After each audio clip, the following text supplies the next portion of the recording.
Good morning. Magduhol kag tubig tayo ka, Boyet? Boyet? Abrido man.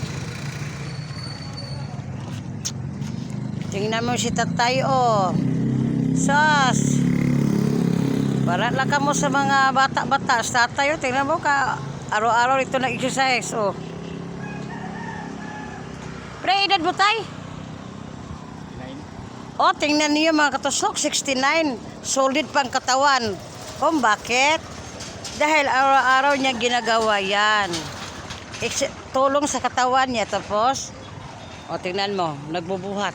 Oh, araw-araw lang ginagawa kasi yan ang trabaho niya. Yung nag-deliver ng tubig sa mga bahay-bahay. Siguro 7 pesos ang isa dito, siguro 7 pesos.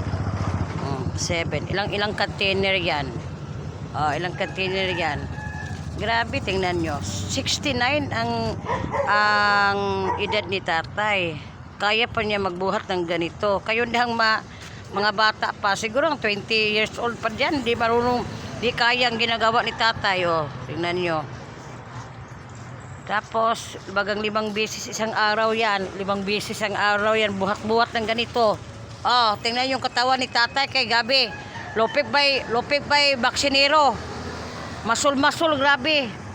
Yung iba, yung 69 na iba, ay sos, lupog na. Lupog na, gipang-atake na sa high blood. Kasi tamad, mag-exercise. So, tingnan mo si tatay, oh, 69. 5 beses sa isang araw, ganito. Oh, ganito. Oh, exercise sa katawan. Kag negosyo, negosyo pa pangabuhay, 7 pesos, 7 o 8 pesos ang isa dito. Pero ang katawag, tingnan mo si tatay. Tingnan nyo si tatay, buo pa niya doon, buo. Di maraman ng 69 na ina, kay bagang matsuma, baga pa, resos, lupig pa. Isa kasuntog, disbayo din ka mo sa masol ni tatay. Mga katuslok, dapat di magtamad-tamad. Tingnan nyo lang si tatay. Si tatay yung tingnan, tingnan mo. Marami akong nakikita na 69. Diyos ko, ginoo ko. Mas isa ka balding tubig, di ka kaya. Ito si tatay, ilang container niya binubuhat araw-araw.